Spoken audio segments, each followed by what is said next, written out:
Hi friends, आपका बहुत बहुत स्वागत है हमारे इस न्यू ज्ञान सेंटर यूट्यूब चैनल में। यह वीडियो क्लास 12 स्टूडेंट के लिए बहुत ही ज़्यादा इम्पोर्टेंट रहने वाली है। जी हाँ, क्योंकि मैं इस वीडियो में आप लोगों को हिंदी में निबंध लेखन बताऊंगा, ठीक ना, जो आपके मॉडल सेट 1 से लिया गया है। जी हाँ, जो आपका 2023 बोर्ड एग्ज़ाम के लिए जो मॉडल सेट आया हुआ है क्लास 12 स्टूडेंट का हिंदी में, उसमें आप लोग का निबंध लेखन है, ठीक ना, और जनसंचार के भी बहुत सारे क्वेश्चन दिए हुए हैं।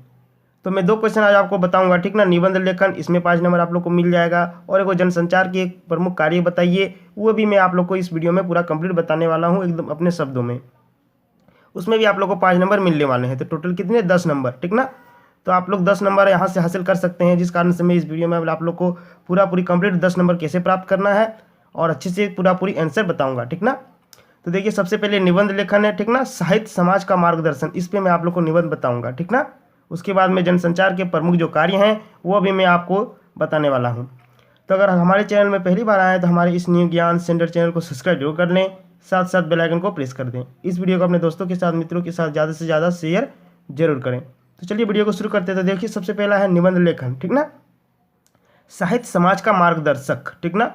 जो साहित्य समाज है उसका जो मार्गदर्शक है, उस पर आप लोग को निबंध लिखने को कहा जा रहा है। तो सबसे पहले देखते हैं प्रस्तावना। क्या लिखिएगा, सबसे पहले प्रस्तावना लिख के डैश दीजिएगा।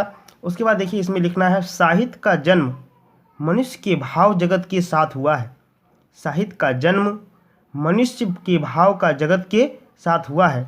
अपनी आदम्य भावनाओं, मनोभावनाओं को मनुष्य ने विविध विधाओं के माध्यम से व्यक्त किया है। साहित्य भी उनमें से एक है। साहित्य मानव समाज का प्रतिबिंब होता है। साहित्य मानव समाज का क्या होता है? प्रतिबिंब होता है। साहित्य स्वयं भी एक सामाजिक प्राणी होता है। और क्या होता है? वो स्वयं भी एक सामाजिक प्राणी होता है। साहित्य अतः उसकी कृतियां में समाज का हर पक्ष, हर तेवर और हर आयाम मूर्त हुआ करता है, ठीक ना। ये हो गया प्रस्तावना का, ठीक ना। अब चलते आगे देखते हैं साहित्य और समाज का अटूट संबंध, ठीक ना। इसमें लिख के आप लोग डैश दीजिएगा। इस तरह से आप लोग लिखिएगा, अगर पॉइंट बाइज पॉइंट, तो आप लोग को ज़्यादा नंबर मिल सकता है, ठीक ना। 5 का 5 मिल सकता है, नहीं तो 3 4 इस तरह के मिलेंगे आप लोग को। तो इसीलिए इस तरह से लाइन बाय लाइन लिखना, ठीक ना। जैसे प्रस्तावना लिखें, उसके बाद लिखना क्या, साहित्य और समाज का अटूट संबंध, फिर डैश दीजिएगा। उस पर इसमें लिखिएगा 10-15 लाइन। देखिए लिखते हैं हम। चलिए देखिए, साहित्यकार मानव समाज का अभिन्न अंग होता है। क्या होता है? अभिन्न अंग होता है। उसका तन और मन उसके समाज की ही देन होती है। उसकी लेखनी से उद्धृत हर रचना पर समाज की छाया पड़ना स्वाभाविक है। साहित्य के बिना समाज और समाज के बिना साहित्य निरर्थक और अधूरा है, ठीक ना। सही बात है। साहित्य के बिना समाज क्या है? समाज के बिना साहित्य, दोनों क्या है? निरर्थक और अधूरा है। साहित्य का अर्थ है हित से युक्त होना। साहित्य का क्या अर्थ है? हित से युक्त होना। यह हित समाज के अतिरिक्त और विकास हो सकता है, दोनों भी हो सकता है। क्या हो सकता है? युक्त होना। यह साहित्य समाज के अतिरिक्त और उसका क्या होता है? किसी का हो सकता है, ठीक ना। साहित्य को समाज का दर्पण कहा जाता है। इस दर्पण में समाज की हर छवि, हर भंगिमा प्रतिबिंबित हुआ करती है। साहित्य की भावनाएं और विचार, आकांक्षाएं व संदेश सभी सामाजिक परिवेश की देन हुआ करती है। बहुत से साहित्यकारों ने स्वतः सुखाय, ठीक ना, स्वतः सुखाय को अपनी रचनाओं का लक्ष्य बनाया है, लेकिन साहित्य का स्वतः भी समाज की ही क्रिया प्रतिक्रिया की परिणत होती है। साहित्य जहाँ समाज की मानसिक प्रगति और ऊर्जा का मापदंड है, वहीं समाज भी अपनी समस्त आकांक्षाओं की अभिव्यक्ति के लिए साहित्य का मुखपेक्षी रहता है। आगे देखिए क्या लिखा हुआ है। जो साहित्य अपने समकालीन समाज की अपेक्षा करता है, वह केवल क्षणिक मनोरंजन की सामग्री बन सकती है, वह चिरजीवी नहीं हो सकता। तो ये हो गया। देखिए और आगे देखते हैं। अब देखिए, सिद्धांत और अनुभूति। साहित्य के 2 रूप हैं, यथार्थवादी और आदर्शवादी। क्या है? साहित्य के कितने रूप है? 2 रूप है, यथार्थवादी और आदर्शवादी। उसका कारण साहित्य के 2 पक्ष हैं। प्रथम सिद्धांत, प्रथम क्या है? सिद्धांत, और द्वितीय क्या है? अनुभूति। नोट कीजिएगा आप लोग। अनुभूति किसी भी श्रेष्ठ साहित्य का आवश्यक है। उपसंहार, लास्ट में लिखिएगा आप लोग उपसंहार। आगे देखिए, साहित्य की रचना कभी शून्य नहीं हो सकती, ठीक ना।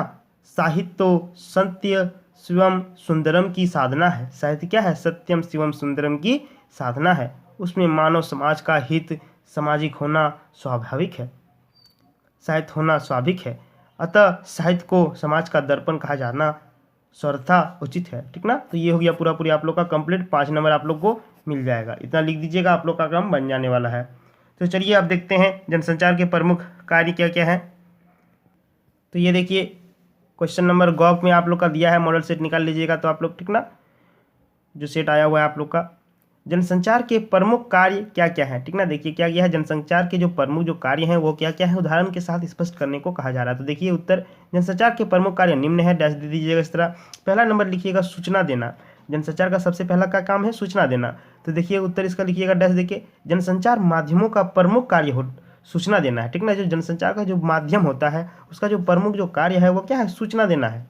हमें जनसंचार के द्वारा ही दुनिया भर की सूचनाएं प्राप्त होती है, ठीक ना। जनसंचार के माध्यम से ही क्या होता है, हमें पूरी दुनिया भर का जो होता है क्या होता है, सूचनाएं हमको प्राप्त होती है घर बैठे ही, कोई दिक्कत कोई प्रॉब्लम नहीं।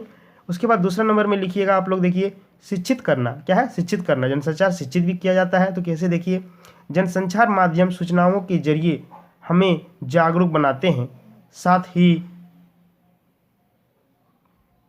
देश दुनिया के हाल से भी परिचित कराने और उसके प्रति सजग बनाने से है, ठीक ना। शिक्षित करना क्या क्या है, देखिए जनसंचार माध्यम सूचनाओं के जरिए हमें जागरूक बनाते हैं, साथ ही देश दुनिया के हाल से ही परिचित कराते हैं, ठीक ना। शिक्षित भी कराते हैं और देश दुनिया का जो भी खबर होता है उससे परिचित करा देते हैं। तो इस तरह के पॉइंट्स अगर लिखिएगा तो आप लोग को जरूर से जरूर 5 नंबर मिल जाएगा, ठीक ना। चलिए आगे और देखते हैं, और भी बहुत सारे पॉइंट्स है। आगे देखिए तीसरा पॉइंट्स है मनोरंजन करना। जनसंचार माध्यम मनोरंजन के भी प्रमुख साधन है, ठीक ना। जनसंचार जो है माध्यम में जो है मनोरंजन है ना, मनोरंजन का भी क्या है, प्रमुख साधन है। तो देखिए क्या है, सिनेमा, टीवी, रेडियो, संगीत की टेप, वीडियो और किताबें आदि मनोरंजन के प्रमुख माध्यम है। ये हो गया एकदम सरल भाषा में उत्तर, ठीक ना। चलिए आगे देखते हैं, चौथा पॉइंट से एजेंडा तय करना, ठीक ना। जनसंचार माध्यम सूचनाओं और विचारों के जरिए किसी देश और समाज का एजेंडा भी तैयार करते हैं। जब समाचार पत्र और समाचार चैनल किसी खास घटना या मुद्दे को प्रमुखता से उठाते हैं या उन्हें व्यापक कवरेज देते हैं तो हुए घटनाएं या मुद्दे आम लोगों में चर्चा का विषय बन जाता है। किसी घटना का मुद्दे को चर्चा का ही विषय बनकर जनसंचार माध्यम सरकार और समाज को उस पर अनुकूल प्रतिक्रिया करने के लिए बाध्य कर देता है। आगे देखिए, चलिए पांचवा पॉइंट देखिए, निगरानी करना। जनसंचार माध्यम किसी सरकार और संस्थाओं के कामकाज पर निगरानी भी रखता है, ठीक ना। अगर सरकार कोई गलत कदम उठाती है तो या किसी संगठन संस्थान में कोई अनियमितता बरती है जा रही है तो लोगों के सामने लाने वाली जिम्मेदारी जनसंचार के माध्यम से होता है। आगे देखिए छठा पॉइंट से विचार विमर्श के मंच। जनसंचार माध्यम लोकतंत्र में विभिन्न विचारों को अभिव्यक्त कर मंच उपलब्ध कराते हैं। इसके जरिए विभिन्न विचारों लोगों के सामने पहुंचाते हैं। जैसे किसी समाज पात्र के संदर्भीय पृष्ठ पर किसी घटना या मुद्दे पर विभिन्न विचार रखने वाले लेखक अपनी राय व्यक्त करते हैं। इसी तरह संपादक के नाम चिट्ठी स्तंभ में आम लोगों की अपनी राय व्यक्त करना का मौका मिलता है। इस तरह जनसंचार माध्यम विचार विमर्श के मंच के रूप में भी काम करता है। तो ये हो गया सुंदर सा प्यारा सा उत्तर। टोटल 6 पॉइंट्स बता दिए, आप लोग 5 पॉइंट्स भी लिखिएगा तो भी आप लोग का 5 नंबर मिल जाएगा, ठीक ना। कोई दिक्कत कोई प्रॉब्लम नहीं होने वाली है इससे। तो आज हमने अच्छी तरीके से आप लोग को निबंध लेखन कैसे लिखना है, आप लोग को साहित्य समाज के मार्गदर्शन पर ये बता दिए, ठीक ना। और भी बहुत सारे निबंध हमारे आने वाले हैं आप लोग के लिए, जो प्रीवियस ईयर में जो पूछे हुए निबंध हैं तो उसका भी मैं वीडियो करवा दूंगा, ठीक ना।